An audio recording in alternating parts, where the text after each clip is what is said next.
Swastiastu, Namo Buddhaya, salam kebajikan.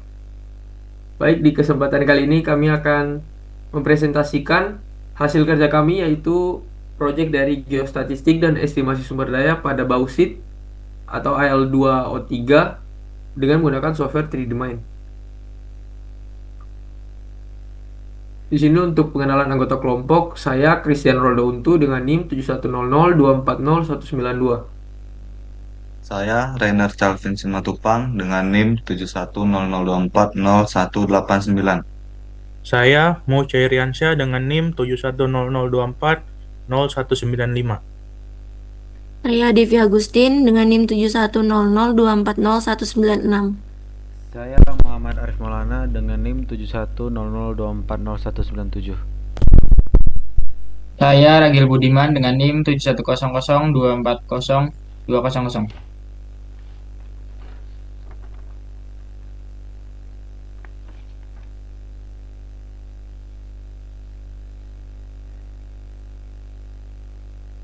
Latar belakang. Boksit merupakan bahan baku utama dalam produksi alumina Al2O2 yang memiliki peran penting bagi industri aluminium. Meningkatnya kebutuhan aluminium menjadikan estimasi sumber daya boksit sangat diperlukan untuk mendukung perencanaan penambangan yang efektif dan efisien. Penelitian ini bertujuan mengestimasi sumber daya boksit berdasarkan kadar Al2O2 menggunakan metode ordinary kriging block model. Hasil penelitian sumber daya Maussaret, indicated dan infrared berdasarkan nilai kriging efisiensi. Next.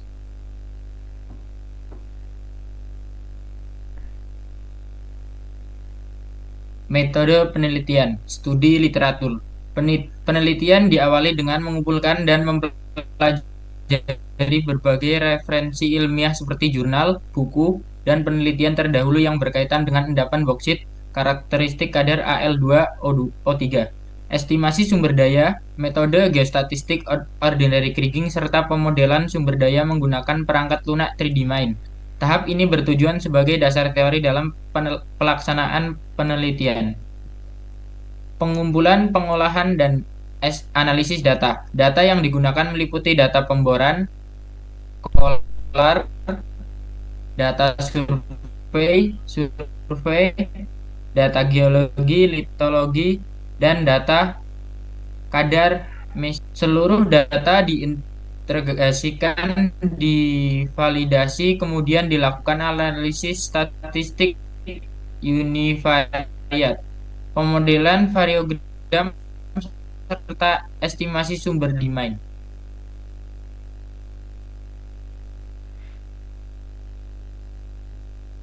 Selanjutnya ada tujuan.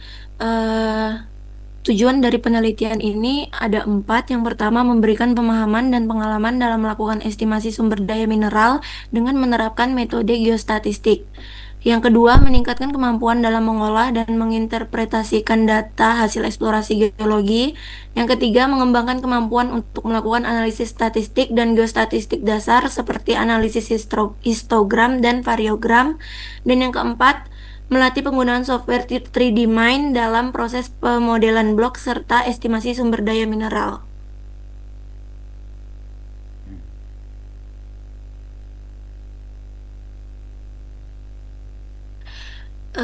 Di sini menunjukkan lokasi penelitian yang berada di Kecamatan Ngabang, Kabupaten Landak, Provinsi Kalimantan Barat. Daerah ini dipilih karena merupakan salah satu wilayah yang memiliki potensi endapan bauksit yang cukup besar dan telah menjadi area eksplorasi maupun penambangan bauksit. Pada peta, kotak berwarna merah menunjukkan area penelitian yang menjadi fokus dalam proses estimasi sumber daya. Seluruh data eksplorasi seperti data pemboran, kadar Al2O3, dan data geologi yang digunakan dalam penelitian ini berasal dari area tersebut.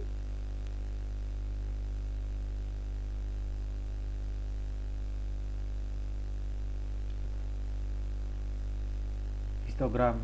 Berdasarkan histogram kadar bauks, distribusi data menunjukkan pola yang mendekati distribusi normal. Hal ini terlihat dari bentuk histogram yang menyerupai kurva lonceng atau bell shaper. serta kurva normal atau garis hitam yang cukup mengikuti sebaran data. Sebagian besar sampel memiliki kadar Baux pada kisaran 46 hingga 53% dengan puncak frekuensi berada di sekitar 48 sampai dengan 52%.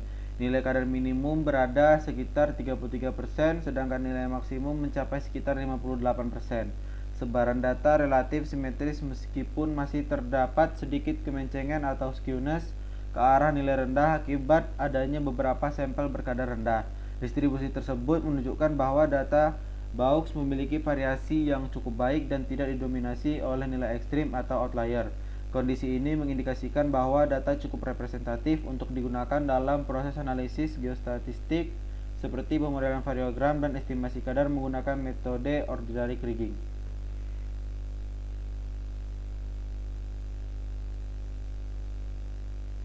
Analisis variogram. Di sini variogram eksperimental menunjukkan adanya hubungan spasial cukup baik antar data sampel. Nilai semivarian meningkat seiring bertambahnya jarak pemisah atau lag distance hingga mencapai kondisi stabil atau SIL yang menunjukkan bahwa korelasi spasial akan berkurang ketika jarak antar sampel semakin jauh. Berdasarkan grafik variogram dapat diperoleh 3 arah utama anisotropi, yaitu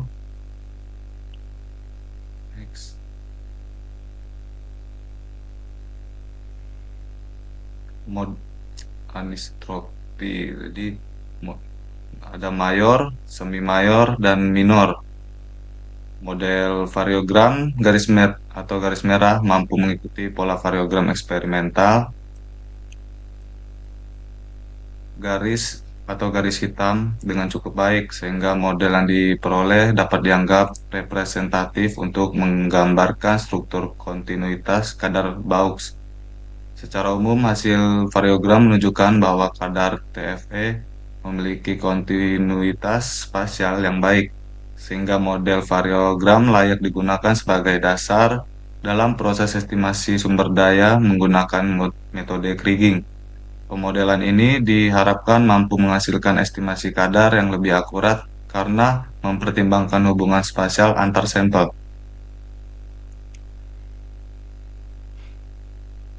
Nah, berikutnya ini ada parameter variogram, di mana ada beberapa parameter yang diukur seperti nugget, range, primary axis atau secondary axis, primary axis atau minor axis, dan primary axis azimuth, serta major plumb dan secondary axis dip. Jadi di sini berdasarkan parameter ini, nugget yang hampir 0 itu menunjukkan data memiliki kualitas baik dengan variasi lokal yang rendah. Kemudian range sebesar 103,62 meter itu menunjukkan kadar bauksit masih memiliki korelasi spasial hingga jarak sekitar 100 meteran. Kemudian oleh karena itu radius pencarian pada proses estimasi umumnya disesuaikan dengan nilai range tersebut. Kemudian ada rasio anisotropi, di mana mendekati 1 mengindikasikan penyebaran kadar relatif seragam ke berbagai arah, hampir isotropik, sehingga tidak terdapat perbedaan kontinuitas yang signifikan. Kemudian ada azimuth 81.418 derajat atau 81,418 menunjukkan arah utama penyebaran mineralisasi mengikuti orientasi sekitar timur sampai barat. Kemudian ada plunge dan dip yang kecil menunjukkan endapan memiliki kecenderungan menyebar secara relatif mendatar sesuai karakteristik banyak endapan bauxite laterit. Kemudian di sini ada blok model. Jadi pada blok model ini gambar yang warna biru itu menunjuk dari minus 1,13 sampai dengan 0,3 itu menunjukkan inferred resource atau sumber daya yang tereka, di mana tingkat keyakinannya rendah. Kemudian yang warna kuning itu dari 0,3 sampai 0,5 menunjukkan indicate resource atau sumber daya yang terindikasi atau tertunjuk, di mana tingkat keyakinannya sedang. Kemudian ada yang warna merah itu measure resource, di mana tingkat keyakinannya tinggi dan dapat digunakan sebagai dasar perencanaan penambangan. Kemudian ini ada klasifikasi sumber daya mineral, yang dimana ada 3 komponen, yaitu tereka, tertunjuk, dan terukur. Mana ketika semakin ke bawah, maka tingkat keyakinan geologinya itu semakin tinggi. Nah, di sini kita mendapatkan nilai terekanya itu di minus 1,13 sampai 0,3, tertunjuknya dari 0,3 sampai 0,5, dan terukurnya dari 0,5 sampai 999.